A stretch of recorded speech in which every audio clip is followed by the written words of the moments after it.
चालू होती है तब तक एक दो सुइयों हम चुबा देते हैं। नीचे की साइड पे एक सिंगल सिम का और सॉरी डबल, दोनों साइड भाई। तो अब आ गया गेमिंग टाइम। हमने सोचा बैटरी भी टेस्ट करी, तो हमने एकदम ड्रेन करी 1% कर दिया भाई। ओके अब लगाएंगे चार्जिंग। दिख रही है सामने वॉक चार्जर 65 वॉट। ये ऐसे बढ़ती है ना, मजा आता है यार। गाना बजा के देखेंगे।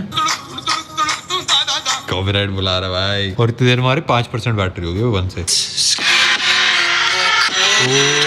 मस्त है भाई यार, एक्सपेक्ट नहीं करता मैंने, बट लाइक बढ़िया। बड़ी एक चीज और भी ज्यादा बढ़िया वो है नीचे टेक बनर का सब्सक्राइब बटन। अब